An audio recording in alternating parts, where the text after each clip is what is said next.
หลังจากเฮ็ดกับข้าวกับน้ำให้ผัวแล้วผัวก็กินอิ่มจนว่าไปนอนกรนแล้วพี่น้องค่อยกะจิมาเข้าครัวต่อเพราะว่าหยังตั้งใจว่าจะเฮ็ดอ้อมไก่ไว้กินมื้ออื่นเพราะว่าตื่นเช้ามามื้ออื่นมันก็ค่อนข้างจะมีหลายอย่างที่ว่าต้องไปเฮ็ดว่าซั่นซะเนาะตื่นมาก็จิเก็บเสื้อผ้าเก็บบ้านแล้วก็จิไปซื้อผลหมากรากไม้ให้ย่าเพราะว่าย่าเพิ่นก็สั่งไว้ตั้งแต่เมื่อวานนี้ว่าซั่นซะเนาะว่าซื้อผลไม้มาให้เด้อว่าซั่น เพราะฉะนั้นแล้วค่อยก็เลยแบบว่าจิมาเตรียมเฮ็ดกับข้าวกับน้ำไว้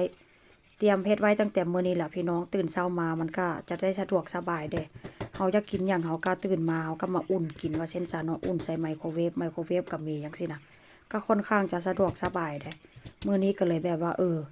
อยากกินแบบว่าอ่อมไก่โดนเติบละเมนูนี้ที่ว่าบ่ได้เฮ็ดว่าเช่นซะเนาะก็คิดว่ายากอยู่ได้ตอนแรกก็ว่าสินึ่งข้าวเหนียวเฮ็ดไปเฮ็ดมามีข้าวปุ้นอยู่หั่นก็เลยแบบว่าจิกินกับข้าวปุ้นไปก่อน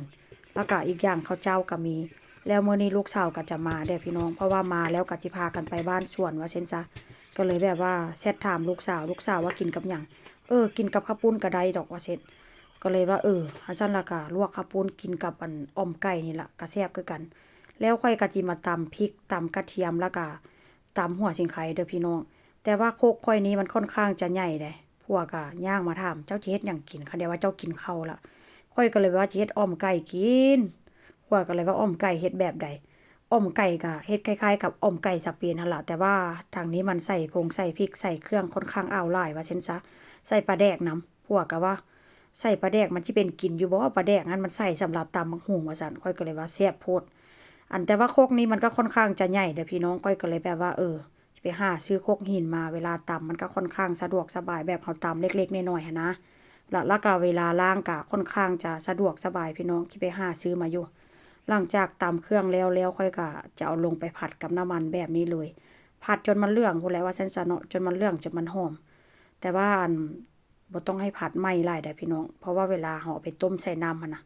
มันค่อนข้างจะบ่ได้เป็นแบบนี้ได้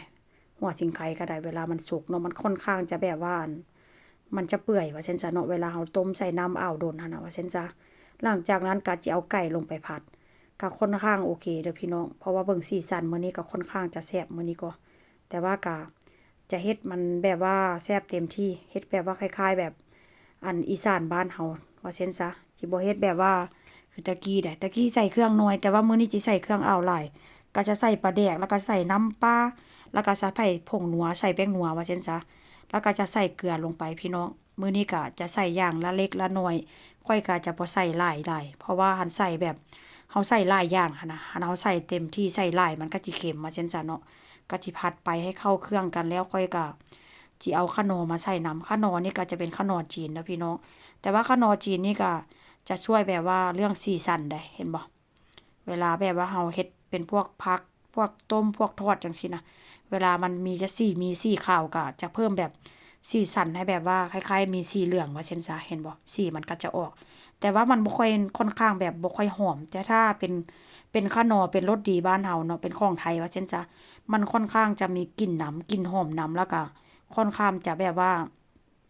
มีกลิ่นของมันโดยเฉพาะแต่ว่าคานอของจีนนี่มีแค่4กลิ่นจะบ่ค่อยมีเด้อพี่น้องแต่ว่ามันก็แซ่บกลมกล่อมอยู่ว่าซั่นซะของไทยกับของจีนก็แซ่บคนละแบบหลังจากนั้นค่อยก็จะมาใส่ก้านผักชีหรือว่าก้านหอมพร้อมเด้อ ตอนแรกก็ว่าจะเอาตำใส่น้ำคิดไปคิดมาเอาใส่แบบนี้ก็หอมคือกันเพราะว่ากะจะต้มประมาณ30นาทีพุ่นละเนาะก็จะปิดฝาหม้อไว้แบบนี้เลยหลังจากนั้นค่อยก็จะมาปอกเปลือกเด้อพี่น้องมาปอกเปลือกอันมักบวบสเปนมักบวบสเปนนี่มันก็แซ่บก็หวานอยู่แต่ว่าความหอมก็บ่ค่อยหลายว่าเช่นซั้นเนาะแล้วก็อีกอย่างก็มีแต่เนื้อได้เม็ดมันก็บ่หลายคือแบบบักอันบวบบ้านเฮาว่าเช่นซั้นเนาะ ส่วนหลายก็จะมีแต่แค่เนื้อแล้วก็กลิ่นก็บ่ได้หอมหลายคือแบบว่าบักบวบบ้านเฮาบักบวบบ้านเฮานี่มีเม็ดหลายก็จริงมีเนื้อน้อยก็จริงได้แต่ว่าก็มันก็แซ่บมันก็หอมแต่ถามว่าอันค่อยมักบักบวบทางนี้บ่ก็บ่ได้มักเนาะพี่น้องมักบักบวบบ้านเฮาหลายก่อนแต่ว่าก็เป็นไปบ่ได้ที่ว่า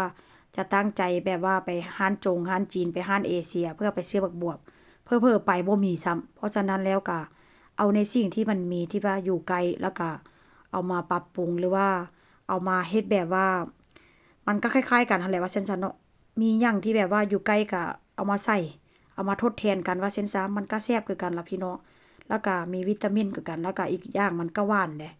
มันก็หวานแล้วก็ส่วนหลายคนทางนี้เนาะเขาเจ้าจะบ่มาต้มมาทอดแบบนี้แหละต้มเอาใส่อันแบบว่าอันเป็นซุปผักปั่นนั่นแม่นอยู่แต่ว่าส่วนหลายเขาเจ้าจะเอาไปทอดพี่น้องเอาไปชุบแป้งไข่ชุบแป้งแล้วก็ทอดแต่ว่าคนทางนี้ก็จะเอามาต้มใบใส่แบบนี้นะใส่เป็นพวกกงพวกไก่พวกปลานี่เขาเจ้าจะบ่ได้เฮ็ดแบบนี้ว่าเช่นซะเนาะมีแต่คนทางบ้านเฮาว่าเช่นซะเขาเจ้าจะกินคนละแบบค่อนข้างจะแตกต่างกันในการอยู่การกินว่าเช่นซะเนาะ